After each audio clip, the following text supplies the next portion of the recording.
5월 29일 월요일 하나님께서 이 시간 주시는 말씀은 사무엘하 23장 13절에서 39절 말씀입니다. 23장 13절에서 39절 말씀.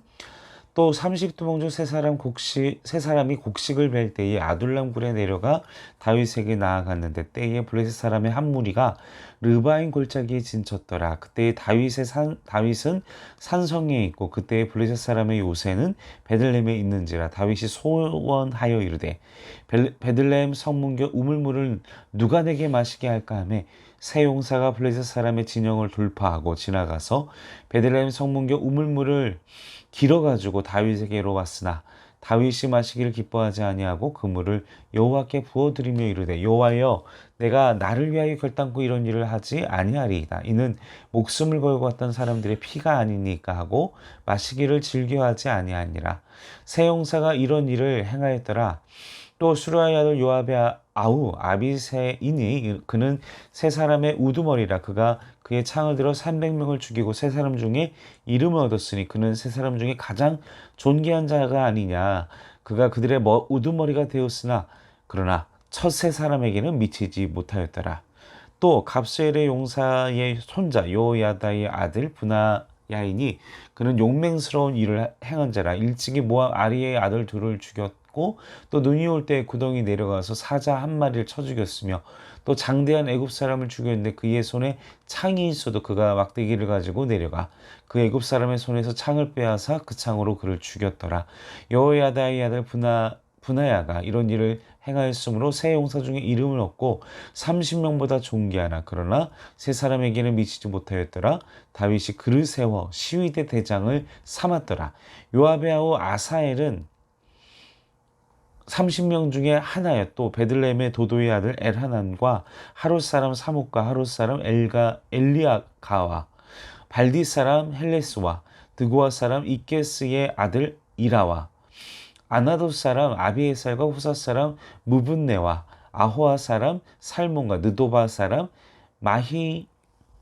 마하레와 느도바 사람 바하나의 아들 헬랍과 베냐민 자손에 속한 기브아 사람 리베의 아들 이때와 비라돈 사람 브나야와 가하스 시내가에 사는 히때와 아르바 사람 아비알몬과 바르훔 사람 아스바윗과 사알몬 사람 엘리아바와 아센의 아들 요나단과 하랄 사람 심마와 아랄 사람 시랄의 아들 아히암과 마아가 사람의 손자 아하스베의 아들 엘리벨렉과 길롯 사람 아이도멜의 아들 엘리암과 갈멜 사람 헤스레와 아람 사람 바아레와 소밧 사람 나단의 아들 이갈과 갓 사람 바니와 암몬 사람 셀렉과 수루야의 아들 요압의 무기를 잡은 자 부에르 사람 나하레와 아델 이델 사람 이라와 이델 사람 기랍과 헷 사람 우리아라. 이상 총수가 37명이었더라. 네, 긴 말씀이죠. 자, 하나님의 넘치는 은혜와 사랑이 우리 이 시간 함께 하시는 성도 여러분, 우리 행정교회 성도 여러분들의 삶 가운데 충만하기를 주님의 이름으로 간절히 소원합니다.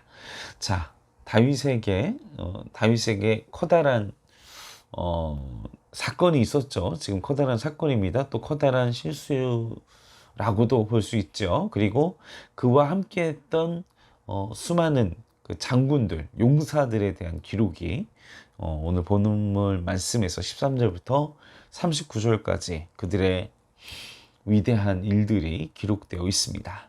이처럼 우리가 이 말씀을 봐도 알 수 있지만 다윗이 하나님의 나라 이스라엘을 공고하게 세우는 그 위대한 사명, 이스라엘의 주변에 이스라엘의 적들을 물리칠 수 있었던 원동력은 다윗 혼자뿐만이 아니라 그와 함께 동역했던 그 수많은 장군들과 함께했기 때문에, 용사들과 함께했기 때문에 가능한 일들이었습니다.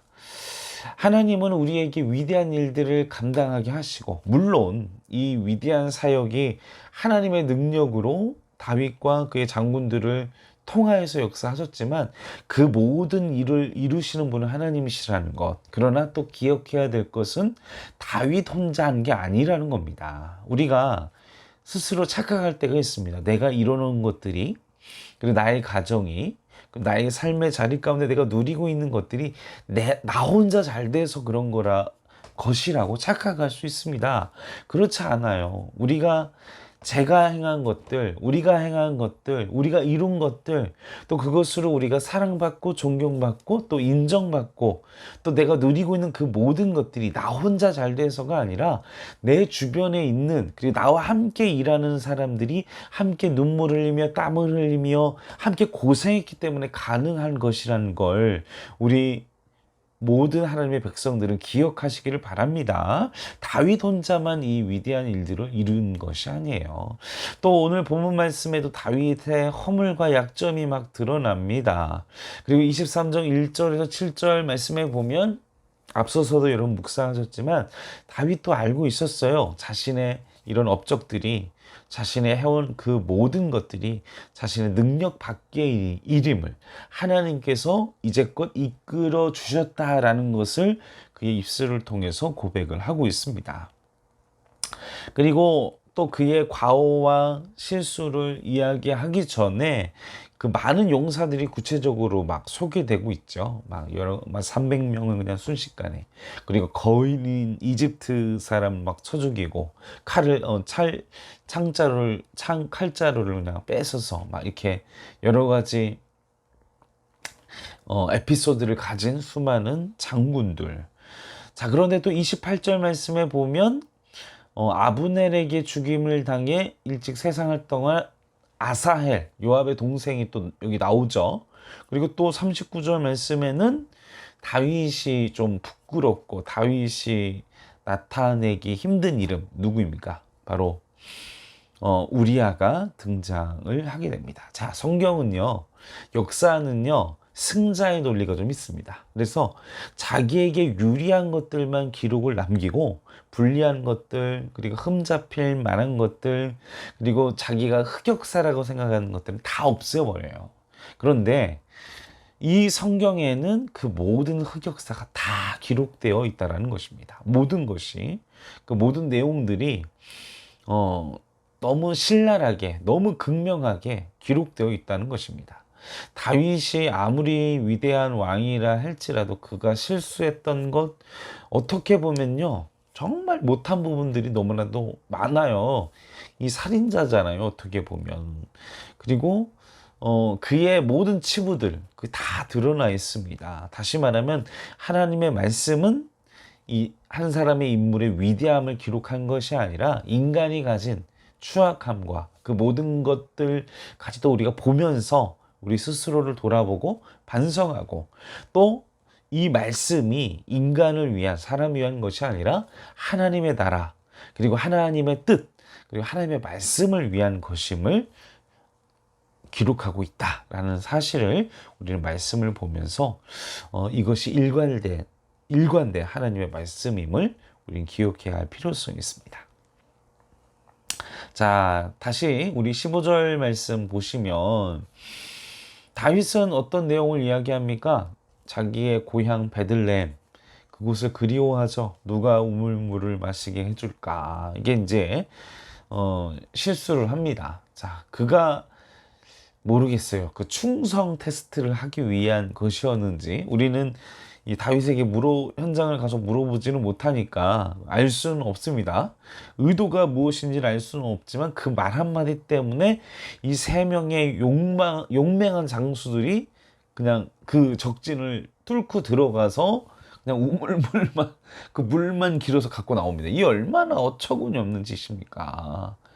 그런데 참 다윗이 그러함에도 불구하고 칭찬받고 존경받는 이유, 그리고 그런 충성심이 그들이 어떤 인간적인 잘 보이기 위해서 아니면은 자신의 출세를 위해서가 아니라 정말 다윗을 향한 열정과 사랑이 얼마나 그럴 수밖에 없는지를 우리는 그 계속되는 16절 17절 말씀 속에서 우리는 드러나죠. 그들의 희생, 그들의 고생, 그래 그들의 고통을 알고 하나님께 부어드리는 그의 물을 그 물을 그 베들레헴 우물에서 꺼내온 물을 이것은 무엇을 의미합니까? 다윗이 가지고 있는 사람들에 대한 그의 마음, 그의 중심, 그리고 아랫사람을 생각하는 마음, 그 자신과 함께 일하는 사람들의 그 노고를 아는 마음. 여러분들도 우리가 살아가면서 내 주변에 나와 함께 일하며 또 우리 가족들 또 나와 함께하는 그 모든 사람들이 내가 잘나서가 아니라 그들도 참고요. 그들도 나를 위해 참아주는 부분들이 있어요. 여러분들이 다른 사람을 참아준다고만 생각하지만 착각하지 마세요. 나를 참아주는 사람들도 많아요. 나를 이해해주는 사람들도 많아요. 그들 때문에 우리가 살고 있는 거예요. 나만 참아주고, 나만 이해해주고, 막, 나만 그렇다고 생각하지 마세요. 그렇지 않습니다. 이런 것들을 우리가 알고 있을 때, 우리가 이런 의식적인 마음을 가지고 있었을 때, 다윗과 같은 마음을 가진 사람이죠. 우리가 그런 마인드로 살아가면, 이렇게 주변 사람들이 함께 일을 할 때 충성스럽고 함께 일을 할 때 열정을 가지고 함께 일을 할 때 한 마음으로 할 수 있는 것입니다. 한번 우리가 오늘 말씀을 묵상하면서 생각해 보십시오. 내가 과연 나의 나됨, 나의 성공 이것이 얼마나 나의 하나님의 은혜임을 내가 자각하며 살았나. 내가 그리고 이룬 그 모든 것들이 하나님과 그리고 나와 함께 했던 사람들을 내가 심지어 나의 가족들도 내가 그들의 참아줌과 그들의 사랑과 그들의 배려로 인해서 직장과 여러분의 일터 만나는 그 모든 사람들이 그런 그들의 역할을 통해서 나의 삶의 자리가 은혜 가운데 왔음을 우리가 기억하는 우리 행정교회 성도 여러분들 되시기를 주님의 이름으로 간절히 축원합니다. 왜 이런 장면을, 왜 이 이야기를 통해서 왜 이런 장면이 갑자기 나올까 생각해 보십시오. 이 앞장에서는 어떤 일들이 벌어졌습니까? 다윗이 타락하고 그 첫 마음을 잃어버리고 타락했던 그 내용들이 앞장에 기록되어 있습니다. 근데 뒤에 보니까 또 과거에 대한 내용을 지금 또 열거하고 있어요. 이 성령의 저자는 무엇을 얘기하고자 한 것일까요? 다시 말하면 우리 안에 있는 다윗이 그 첫 마음 그걸 지금 이야기를 해주고 있는 겁니다. 다윗이 원래부터 그렇게 무너졌던 사람이 아니라 그가 점점 마음이 교만해지고 또 하나님과의 동행함을 잃어버리면서 이 전쟁터를 나가지 않고 궁궐을 거닐다가 그의 사명은 블레셋과의 전쟁을 위해서 하나님께서 사명을 주셨는데 궁궐을 거닐다가 전쟁터에 가지 않고 내가 있어야 할 곳에 있지 않고 그 결과 그러나 그의 그 궁궐에 있었다는 그 궁궐에 있게 될 만큼의 영적인 타협 그리고 영적인 그 타협 속에서 오는 타락 그리고 그 결과가 이제 뻥 터지게 되는 것이 바로 궁전에서 거닐었던 그러니까 바로 음란함을 범하고 그 음란함을 감추기 위해서 살인을 하고 사랑하는 성도 여러분 우리가 이 시간 말씀 속에 도전한 왜 갑자기 생뚱맞게 과거로 되돌아가서 다시 다윗의 이 첫 마음을 얘기하고 있는가? 그들의 주변 사람들의 우리아도 언급되고 있고 그 우리아 그 당시 우리아를 죽이지 않았겠죠. 막 그 물을 부으면서 이건 피값이다. 내가 취할 수 없다. 사랑하는 성도 여러분, 우리의 삶이 지금 너무 멀리 왔습니까? 첫 마음을 회복하시는 우리 행정교회 성도 여러분 되시길 바랍니다. 그 첫 마음을 회복하기 위하여 우리에게 이런 도전을 하고 있다라는 것이죠. 다윗의 첫 마음. 우리도 우리가 다윗이 가졌던 그 첫 마음, 나의 첫사랑, 하나님과 교제했던 그 마음을 회복하고 돌아가서 다시 하나님과 연합하며 하나님과 사랑하며 오늘 하루도 승리하시는 하나님을 향한 첫사랑, 첫마음을 회복하시는 우리 행정교회 성도들 되시기를 간절히 소원합니다. 함께 기도하겠습니다. 아버지, 우리가 우리의 삶이 끊임없이 하나님과 더욱더 친밀해질 수 있도록 도와주시옵소서. 내게 이루어진 것들, 내가 이룬 것들 때문에 교만해지고 머물러 있고 서서히 타락하고 결국 쓰러지는 존재가 아니라 날마다 하나님을 갈급해하고 날마다 하나님과 친해지고 싶고 가까워지고 싶고 하나님과 깊은 교제를 나아가기를 사모하는 첫 마음을, 우리에게 첫사랑을, 끊임없는 변하지 않는 사랑을 회복하는 아버지 하나님, 그러한 하나님과의 교제 가운데 나아갈 수 있도록 도와주시옵소서. 감사를 드리며 올권하신 예수님의 이름으로 기도하옵나이다. 아멘.